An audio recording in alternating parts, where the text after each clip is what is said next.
So, oh, we got some chat. Okay, guys. So here's the best way to start.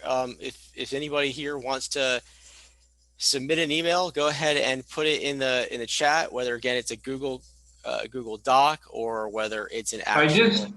pasted a link of the Google Doc. Guys, please just put your email template there. We can have a look. It's editable.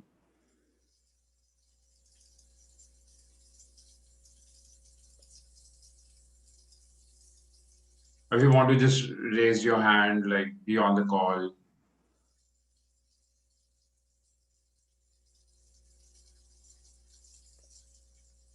All right, looks like we've got one. So let me go ahead and share my screen.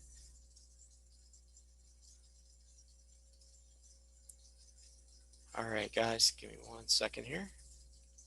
Oh, Harsh, I need to have screen Okay. sharing ability.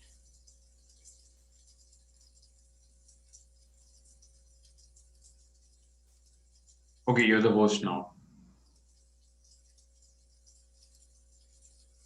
All right, guys, we've got one here, but guys, keep adding as we're going, and we'll get to as many as we can in the next little bit through this call. So again, guys, the goal that I want to have here is to look at emails that we're sending, understand what we're sending today, and sort of give you my real-time thoughts of how we might change these, why we might change these, and what we're really looking to accomplish. So let's first read this one together. Hey, first name, my first name is a token here from Paba. Is that how you say it? Pabau. I tried calling today, but unfortunately was unable to reach you. I really love the opportunity to discuss our all-in-one software. It can help you save up to 2 hours every single day. Over 1,000 clinics just like yours use Paba's extensive list of features to supercharge their business. For example, do you wish you could encourage your clients to rebook more frequently? Our marketing features include an automatic recall system that on average generates 25% increase to repeat bookings. Just one extra appointment per repeat could lead to a major increase in revenue, and we have over 50 features just like this. Is there a time that you are available to find out more? All right, so this is a good place to start. So let me go ahead and I can't copy and paste it. I think it's an image, but that's okay. All right, so let's start to dig in, and I'll start to rewrite this as we go, and I want to give different thoughts on why. Also, I didn't see the subject, but feel free to paste that, but we can get to that later. So first thing that I look at here is keep in mind when you send these emails to people, they're people just like you are, right? And the first thing that I think of when I look at it is when somebody says, here's my name, I know I don't know them. And so what's the first thing I do if I even got past the subject? I stop reading 99% of the time because you've already told me I don't know you and you haven't added value. My time is valuable. I'm done. So in terms of who you are, the way I sort of look at that is that people don't really care, unfortunately, until uh, they know that you can do something for them. So really, when as far as those, here's my first name or here's who I am, I would avoid those. It's additional information that stops you from getting to that next part of that email. So the next part we have is I tried calling today, but unfortunately was unable to reach you. I mean, it's okay if you did actually have a call and you tried reaching them. It creates a little of urgency. But again, I don't know if that goes right there or not. Let's keep reading and then we'll deconstruct this. I would really love the opportunity to discuss how our all-in-one software can help save you up to 2 hours every single day. So now I'm in the second sentence, and it's what we would love, not what would help them. And now we finally get to how we'll save you up to 2 hours every single day. But I have no clue right now, all-in-one software for what. And again, you have to sort of almost look at this as you would a cold call where you're trying to get permission to get to the first sentence, then to the second sentence, to the third. And if you don't have something stimulating, you're not going to get past that point. All right. So then we have over 1,000 clinics just like yours use Paba's extensive list of features to supercharge their business. The other thing that you want to remember is people don't really care that much about features. They care about, again, what can help them and how that resonates with them. People are emotional people are emotional. And so they really make decisions off that emotion. They could whether that's even deciding if something is interesting to them or not. For example, do you wish you could encourage your clients to rebook more frequently? Our marketing features include an automatic recall system that on average generates 25% increase in repeat bookings. Encourage your clients to rebook more frequently. So again, guys, like when you're looking at this, you want to make sure that you're getting right to the point of what you can do for your clients. And again, when you say, do you wish you can encourage your clients to rebook more frequently, it's not 100% clear. Now, I know we need a little bit of context of, the signature, etc. I'm sorry, of who we're sending this out to, etc. But in the job title, but it's still, we want to make it very, very clear. And then one last thing, just another thing here too, I want to point out, guys, is, oops, guys, I'm sorry. Let me turn off my Slack messaging.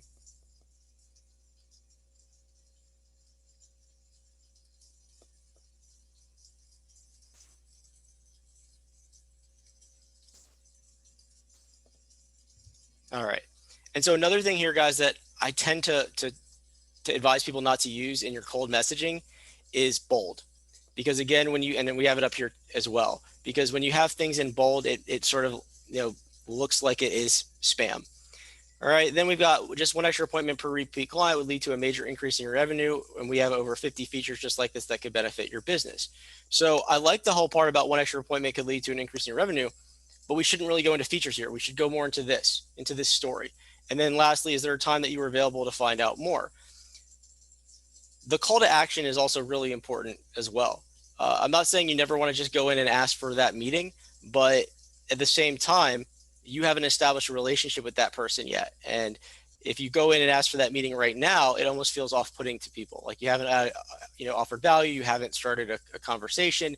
And so you want to be careful of getting to that point. So now let's start to actually, rewrite this. Now, what I understand from this email is it's a software that helps clinics specifically essentially rebook appointments. Whoa, where did that go? Oh, okay, thank you. Looks like you guys just pasted it in. Perfect.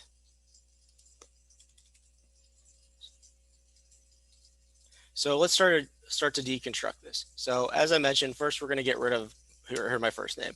Second thing is we don't want to say, we offer an all-in-one software system that's been built specifically for, well, okay, is this different than the one we had? I don't remember that being there.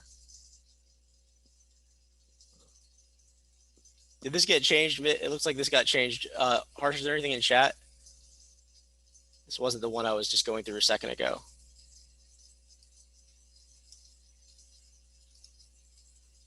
And Oh, okay, there it now is. it's the same. Okay, perfect. Guys, if there's a new template, just paste it at the end of it. At the end of one. Yeah, guys, if you have a different one, please just go ahead and put it on at the end. All right, so now let's go ahead and deconstruct this. I'm going to copy this one though.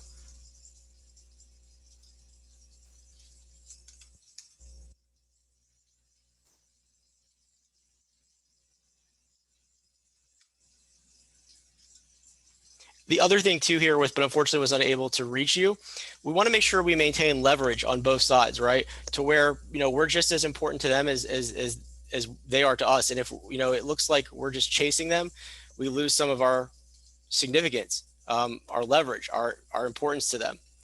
All right, so I tried calling today, but unfortunately was unable to reach you. We'll talk about the call, but let's get really into the meat and potatoes first. Let's discuss our opportunity to save up to 2 hours every single day. Our 1,000 clinics. Okay, for example, do you wish you could encourage your clients to rebook more frequently? All right.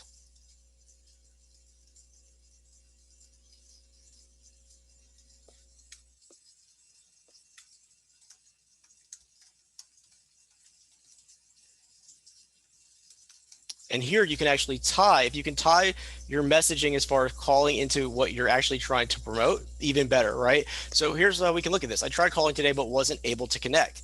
Do your clients ever have this same issue, right? Because what you're asking about is rebooking, or you're talking about and promoting is being able to rebook more frequently. And so now you can even tie to, you called them, weren't able to connect, you're opening their eyes to sometimes it's hard to get through. Your clients ever have the same issue? All right. And so we want to get rid of this whole opportunity. It can help you save up to 2 hours every single day. That's not our main push here. All right. And then we talk about they supercharge their business, but we're not offering any value here. The other thing too we want to remember, guys, is substance versus fluff. Fluff is where we're just saying like we can help you increase something by 25%. That's fluff. Substance is where we're going to give something specifically, like, hey, we're going to actually help you rebook more, um, you know, more visits because they can do it in 2 clicks or something like that. All right. We want to make sure we create enough to create some real intrigue with a little bit of substance. Okay. For example, and by the way, even there, when we said thousands of clinics, I know what we're trying to do is give social proof, but if there's not really anything behind that, it doesn't mean much. And if we haven't hit something that resonates with them, it also doesn't matter yet. Okay. So for example, do you wish you could encourage your clients to rebook more frequently? Now, I have an idea of what this means. I'm assuming for additional appointments, but we also want to be really clear there if that is the case. Um, Try calling today. Do your clients ever have this issue? All right. And so now we really want to highlight what that issue is. All right.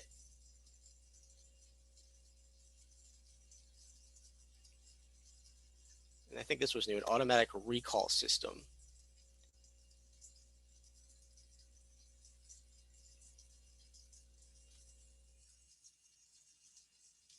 And now we want to, now this is more about more like a rhetorical question here, but we want to make sure we have one major call to action, and what we want to do is stimulate that conversation, right?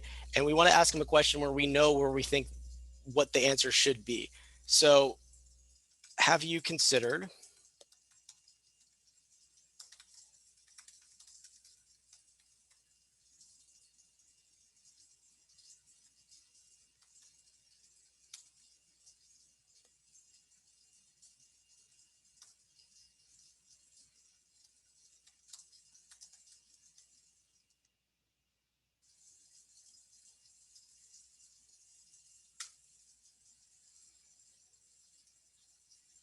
in fact, let's get rid of this even rhetorical question so it really looks like we have that one question to point to.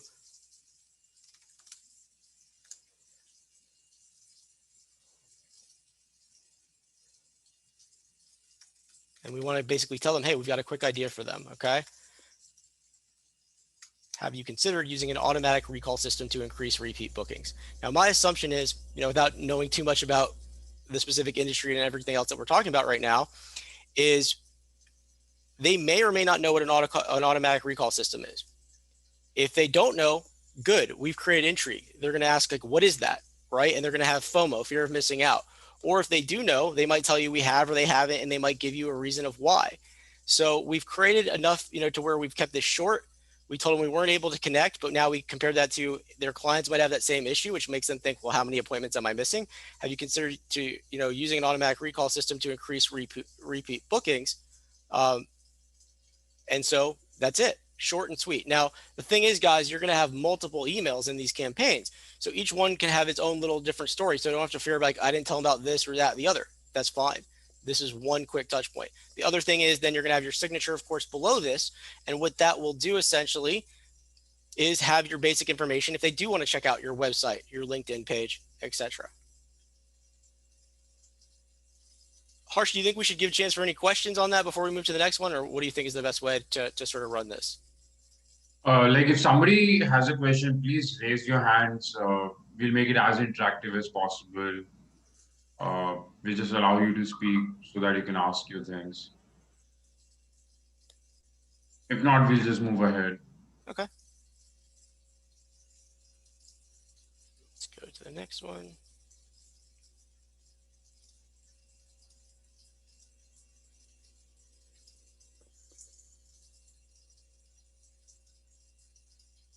Oops, I'm sorry, guys. Give me 1 second.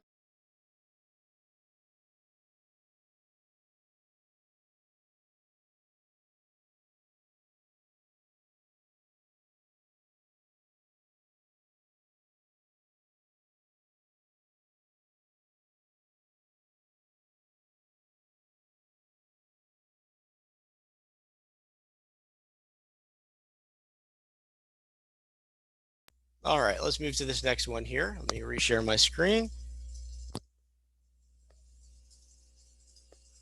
Okay, subject time off request. First name, are you managing the time off request process? How are you managing the time off request process at XYZ company? Without a great system, I'm sure you're feeling the pain of all the spreadsheets, paper forms, phone calls, mistakes, and other annoying tasks. We should talk. We've been having a lot of success with companies like yours. It is pretty common for us to reduce the overall cost of managing leave across an organization by as much as 10 times. At the same time, hearing comments like this, thank you, we love this. Okay. So, I mean, let's start here. This isn't, a terrible email by any means, but at the same time, again, you want to sort of take a step back and think about it from the point of uh, the person that you're sending this to. It's really a lot about you instead of about them. I mean, we have a couple of things about, reducing the spreadsheets, etc. But, we're talking about how much people love us and that it can improve you, 10 times without really going into substance. So same sort of thing here. So let me go ahead and copy this.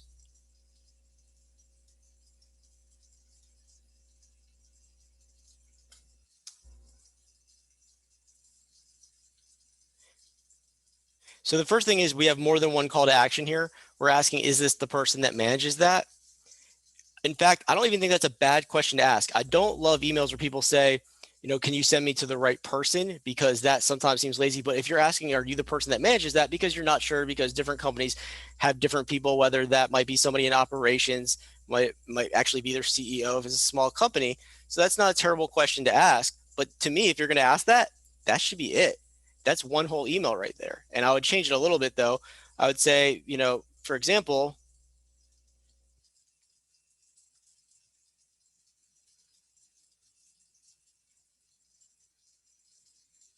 and I would get rid of company name, because in this case, it actually makes it feel more personal. Because if you're saying the company, like if you really know them, you don't have to repeat the company, and it's obviously for them. And I'll come back and we'll do more on a second email here, but that would be almost how I would have this one email. It's going to get you a response. They might ask, well, no, that's not me, or yes, I do, or blah blah blah. But it starts to get a dialogue going. But we can look at that one a little bit more extensively and do a second email as well. So we'll get rid of this first part. All right, without a great system, I'm sure you're feeling the pain of all the spreadsheets, paper forms, phone calls, mistakes, and other annoying tasks. We should talk. We've been allowed. We've been seeing. Okay, so what we're really trying to help them with is the pain. If they are the ones, now we're going to assume they are the ones handling this. So how do we highlight that for them? We really want to do it in sort of a storytelling fashion if we can, and really make it resonate with them. So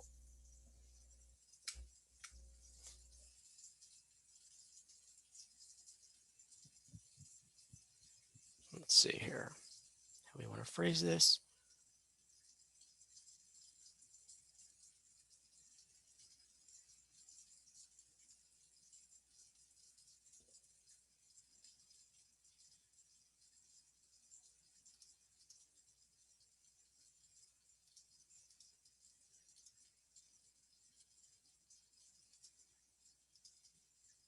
And without knowing, the business well enough, I'd have to get a little bit more specifics. But you want to really get into, like, why are they sending spreadsheets back and forth? Phone calls for what and to who? Because that's where I would start to tell a story, right? To help people resonate. For example, I would say, and again, I'm going to make this up because I don't know this industry well enough without getting a deeper dive with you. But you might look at and say,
something like that, guys. So where now you're actually highlighting, and again, this story may not be a legit one because again, I'd have to know your space a little bit better, but something where they might look and say, man, yeah, you know what, I do deal with that, and then you can just end with something like,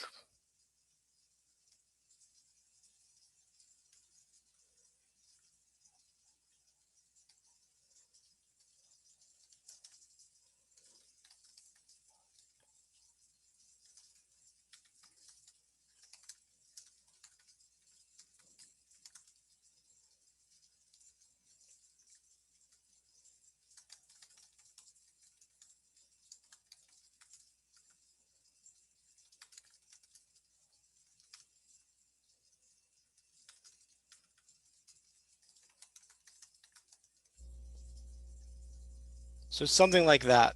So again, you're telling a story, you're giving something specific to where they can now understand it and resonate. And now you're still not asking for the meeting, but you're saying, would it be interesting? And of course it would be. They could still ignore it, but most likely it is interesting. It's a leading question for them to say yes. And again, then the dialogue starts, or to say, oh, we already do something. And then you can say, well, okay, well, here's a better way to do it. Again, regardless, it starts the dialogue. Before I move on, just see any questions. Harsh, are there any questions? No. Okay. All right, let's go to the next one. Sammy Dental. Came across company on Source recently, and I'm seriously impressed with compliment. I run my company, blah, blah, blah. We focus on scheduling visits for dental offices in San Francisco. We help Jimmy Dental and Johnny Dental acquire new customers for $8.27 to $11 per appointment.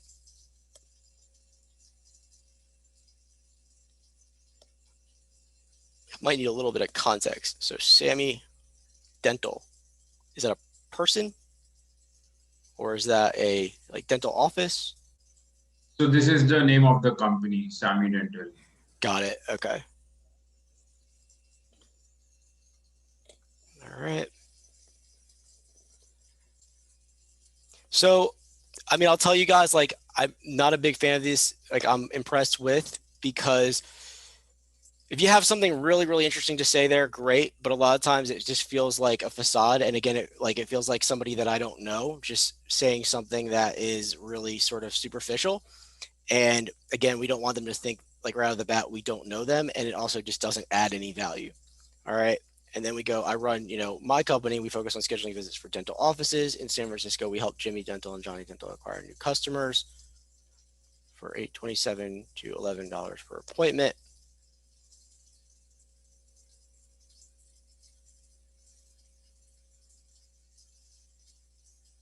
Okay. I mean, I think we have a strong value here.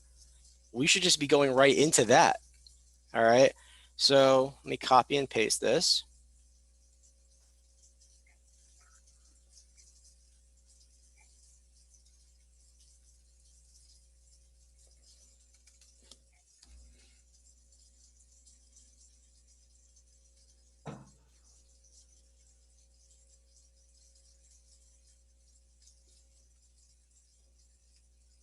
Again, they don't really care about you yet, but you'll have that in your signature so they can find out more about that if they need to. So what are we proposing here? What's our value? It seems like it's that we can get you appointments for the $8.27 to $11. If that's the value, let's just start with that.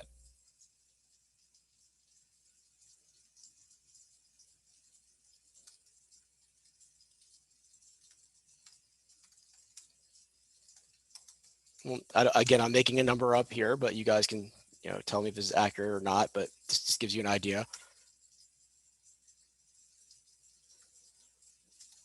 So Spencer, is it a good idea to propose the pricing plan or the ticket size on in the email? Is it a good idea? Well, in this case, I mean, I'm not a big fan of necessarily going with pricing, but here it's not necessarily a pricing plan. It's just talking about your main competitive advantage, which is your per appointment fee. So in that case, I don't mind saying it if it is your main value prop, right? And assuming that in a dental office, they want lots of appointments. Um, but usually you don't want to necessarily lead with your pricing. But again, if this is sort of one of your competitive advantages in this specific instance, it makes sense.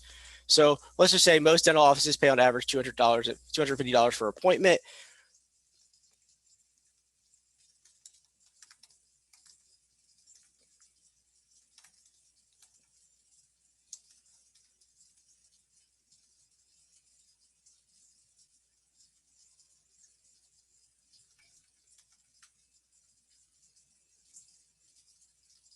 And usually I would say just put one number, but I think I get the reason why we have a 827 to 11 here.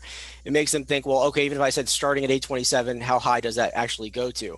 So we can bring you new appointments for 827 to $11.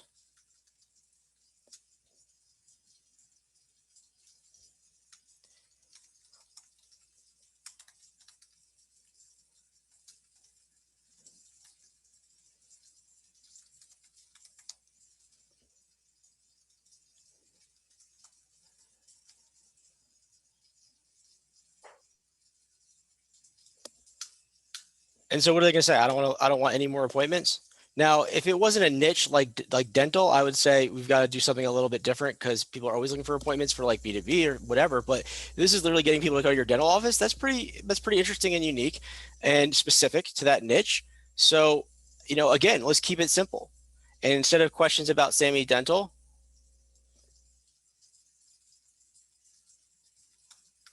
appointment. Now, they may initially think it's someone looking for an appointment. Now, as long as it's credible on our subject, but tied to what we have in our message, it's fine. And what we're going to be asking about is appointments. And so, appointment, hopefully get them to open it. And then that's our message. And so, again, guys, one major call to action. We can bring you new appointments for 827 to 11. If we already know that's like an interesting leading price, that should be interesting. Curious how many new appointments, you would like to add. You would like to add each month. And who doesn't want to add any appointments, right? So again, it's a leading question, kind of like leading a witness to get them to where you want to go. And you've probably now intrigued them, like, how are you getting that for 827 to $11? All right, guys, any questions before we move on to the next one?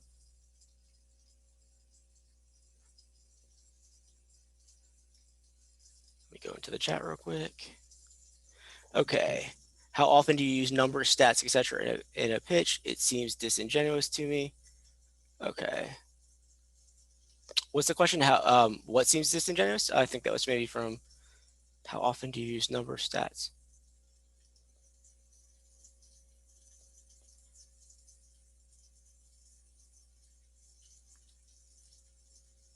The compliment. Got it.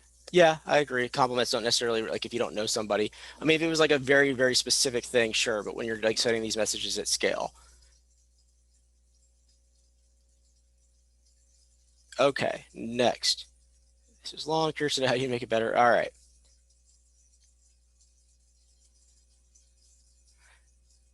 Wow, this is long. Okay, so first off, I don't want to say never have a long email, but you very rarely want to have them this long. Why? What are the chances that someone's going to read this that doesn't know you? Really where you want to do is get them interested enough to get them to that initial conversation to where you can then go in depth about your service or product. Um, that doesn't, again, mean that everything should be one sentence or two sentences. You want to have real information in there that will help guide them to understand that it should be interesting for them to have a call or et cetera with you, but you want to make that as concise as possible. And so here's where, I talk about fluff. So let me copy this real quick.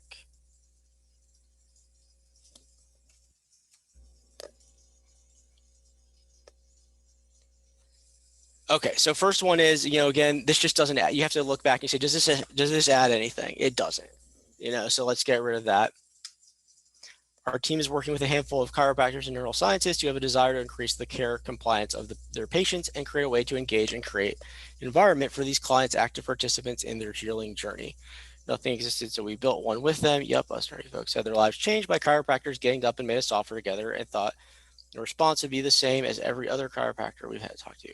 Okay, fueled by the power of healing. Our goal is to help the helpers and create a space where they can have the financial ability to do anything and the mental freedom to do nothing. We do this by increasing the PPA and the pay, stay, refer dynamics practitioners like you want and yes, need to, while having a client-centric focus at all times. You and I know your patients are literally putting their health in your hands, and I know you want to steward that trust and add exponential value. You also know that patient compliance not only helps get them to where they want. Yeah, this is a lot. Persuade the brain.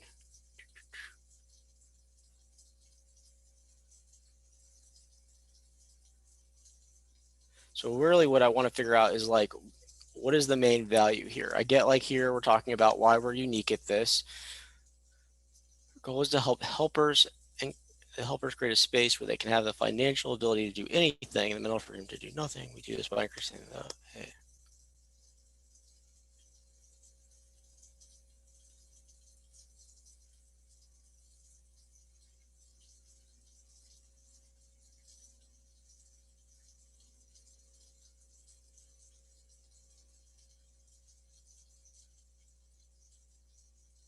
So the big problem that I have with this email, forgetting even the length, etc., is I'm still not 100% clear what the service is and what it's for. Like, is it for the doctors or the patients and what it does?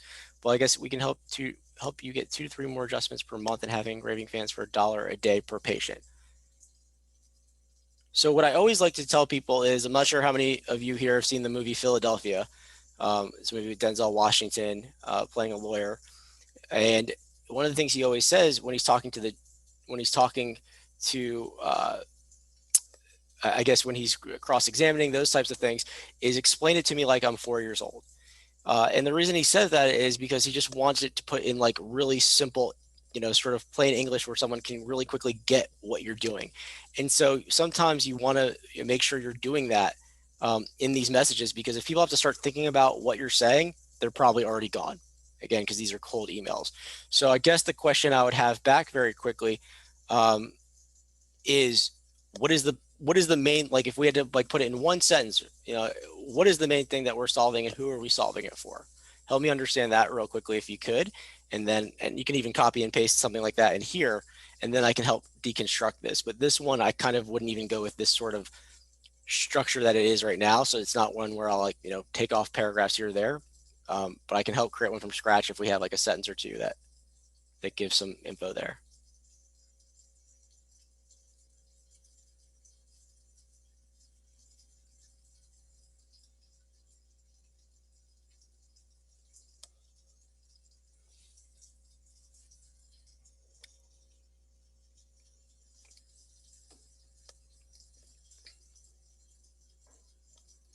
Oh, am I not sharing my screen anymore, guys? I'm sorry.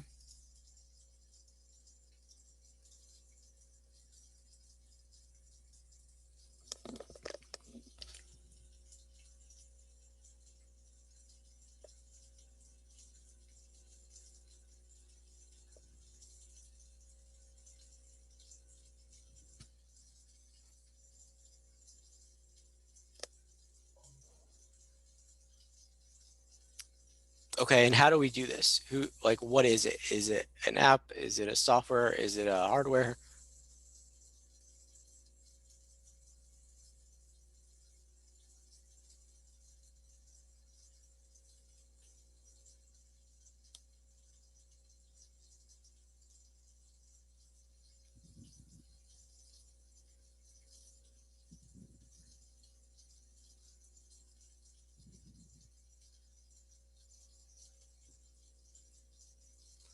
Okay, so with texting. So, just to understand, is a big part here? Is it a follow-up system for recurring clients?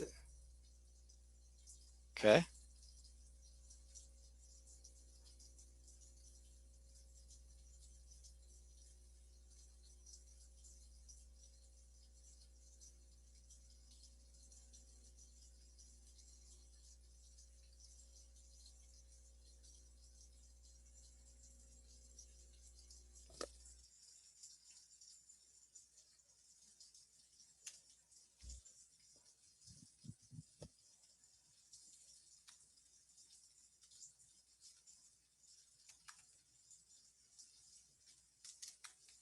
So I think what we're kind of getting at is,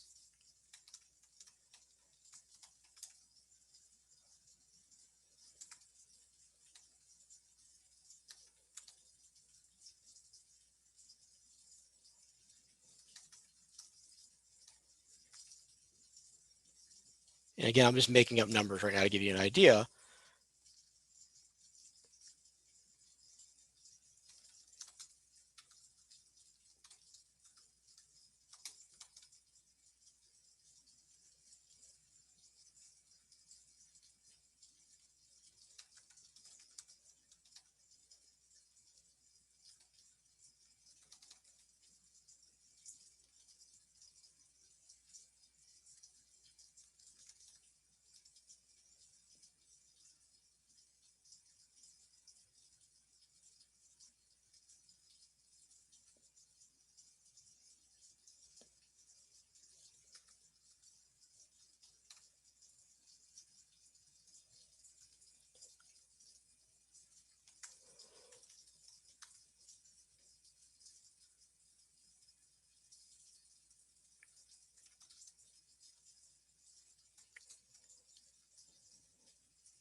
And guys, excuse all my typos now. I just want to put something there quick.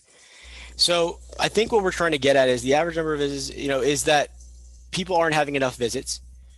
And of course, that leads to less revenue for them if you're a chiropractor. And then we want to give something about the biggest reasons are usually this or this. And again, I'm making things up now without diving into what that really is. But we're then sort of highlighting what those problems are, and then we're saying, well, here's how you fix it. We're giving just a little bit of intrigue of like about what we do, not a lot, but enough. And we're going to have again that information in our signature, and then we're asking, what is your current patient average right now? And again, our goal is that their number most likely is not going to, you know, um, have something along those lines. It's not going to be 12, it's going to be 6 or 7. And so they're going to say, well, okay, it's 5, it's 8, how do I get there?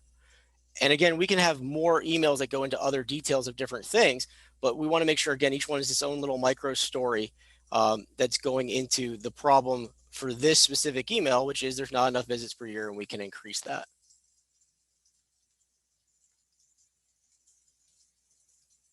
And again, guys, one other thing to keep in mind, I'm going through these emails pretty quickly. Usually, I'm going to have a little bit more context when I'm working these. So I'm, giving some examples of not only numbers, but other types of information that I think is relevant that may not really be, but it gives you an idea of sort of how to look at these. All right, let's see what else we got. All right, well, I think we've done a few, so we can answer any other questions, and if not, I think we can wrap up. Hopefully, this was helpful for everybody. So yeah, any questions before we jump off here?